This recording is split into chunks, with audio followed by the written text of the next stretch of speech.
बड़ी खबर के साथ करेंगे जो कि लखनऊ से आ रही। लखनऊ में मुख्यमंत्री योगी आदित्यनाथ आज दो महत्वपूर्ण बैठकों में शामिल होंगे।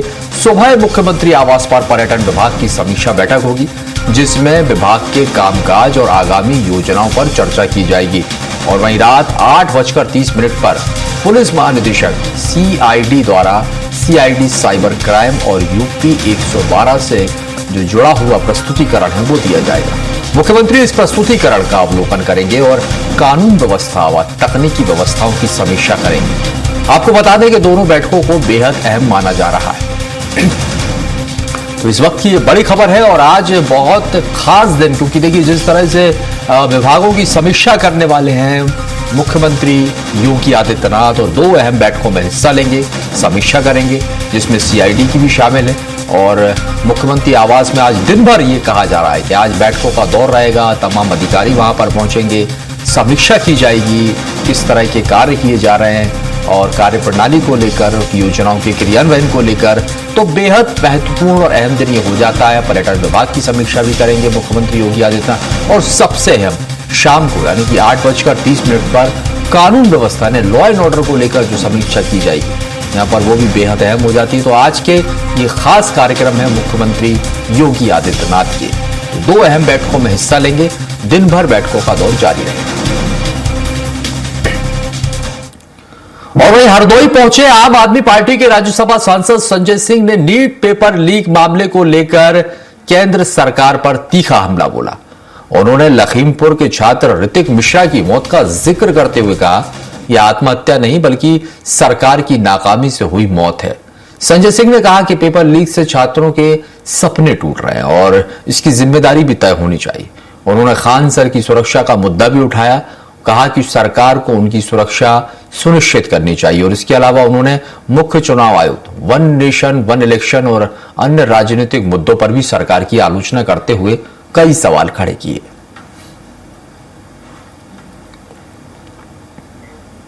लखीमपुर में जो छात्र ऋतिक मिश्रा जिसने आत्महत्या की नीट का पेपर लीक होने के कारण, उसके परिवार से मिलने गया था। उसके पिता अनूप मिश्रा जी, उनसे मुलाकात हुई। वो माँ बाप का इकलौता बेटा था, 2 बार से एग्जाम दे रहा था, सफल नहीं हो पा रहा था। इस बार बहुत मेहनत करके उसने पढ़ाई की और एग्जाम दिया था नीट का। और जब पेपर लीक की जानकारी इसको मिली तो उस सदमे को बर्दाश्त नहीं कर पाया, उस आघात को बर्दाश्त नहीं कर पाया और उसने आत्महत्या कर ली।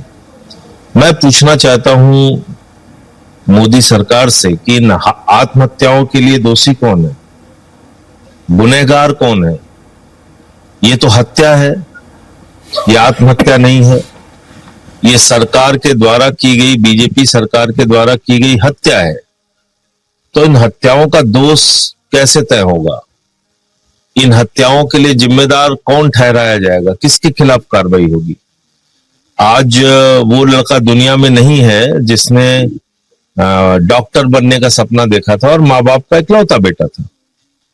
तो मैं उनके परिवार से मिलके आया, अपनी संवेदना व्यक्त की।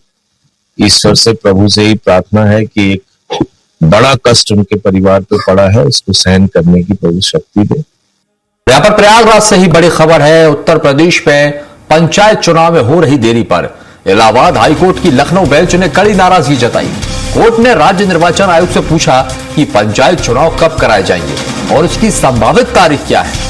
सुनवाई के दौरान सरकार से भी जवाब मांगा गया और कोर्ट ने पिछड़ा वर्ग आयोग की रिपोर्ट 10 जुलाई तक पेश करने के निर्देश दिए हैं। मामले की अगली सुनवाई आपको बता दें अब 10 जुलाई को होगी।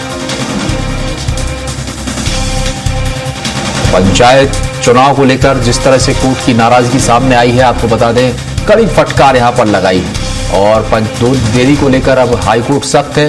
पूछा है चुनाव आयोग से कि आखिर चुनाव कब होंगे, तारीख तय करें। और वहीं लखनऊ में गर्मी लगातार लोगों की मुश्किलें बढ़ा रही है। मौसम विभाग ने आने वाले दिनों में तापमान 44 डिग्री सेल्सियस पर जाने की चेतावनी दी और आज अधिकतम तापमान 41 डिग्री और न्यूनतम 29 डिग्री रहने का अनुमान है। शुक्रवार को हल्के बादल और वहीं कहीं बूंदाबांदी तो के आसार हैं, लेकिन इससे गर्मी में ज्यादा राहत मिलने की उम्मीद नहीं है। मौसम विभाग ने लोगों को दोपहर में बाहर निकलने से बचने और पर्याप्त पानी पीने की सलाह भी दी।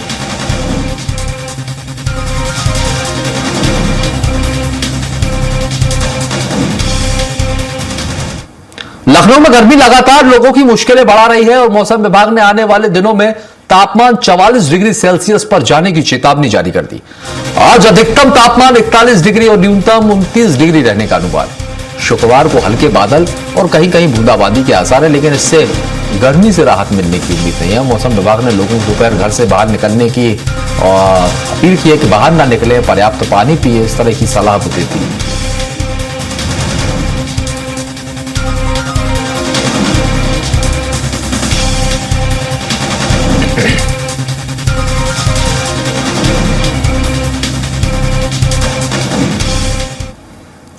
कुशीनगर के पंडोना कोतवाली क्षेत्र में बबुइया हरपुर खेरा टोला गांव में भूमि विवाद को लेकर दो पक्षों में जमकर मारपीट हो गई।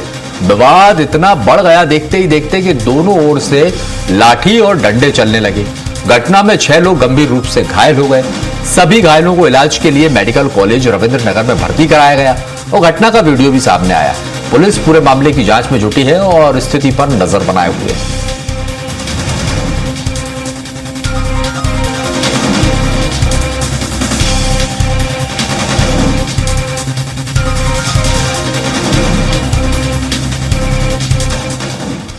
और वहीं अमरोहा के गजरौला थाना क्षेत्र में दिन दहाड़े लूट की बड़ी वारदात सामने आई।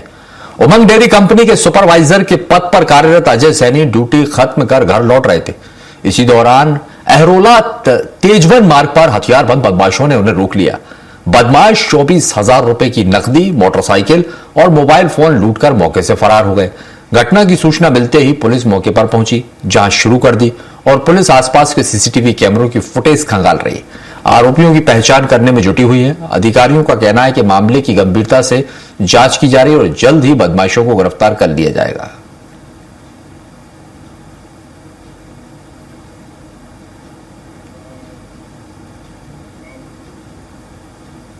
फरीदाबाद के बल्लभगढ़ में 22 लाख रुपए से ज्यादा की कथित धोखाधड़ी का मामला सामने आया। सदर थाना पुलिस ने अजय से मैनी और रक्षक मैनी, वंशज मैनी और देवाशीष नंदा के खिलाफ एफआईआर दर्ज कर जांच शुरू कर दी। शिकायतकर्ता मोहन सिंह पटवाल का आरोप है कि आरोपियों ने खुद को कंपनी का अधिकृत प्रतिनिधि बताकर कारोबार किया, लेकिन भुगतान नहीं किया। पुलिस ने धोखाधड़ी, जालसाजी, आपराधिक विश्वासघात और साजिश समेत विभिन्न धाराओं में मामला दर्ज कर लिया है।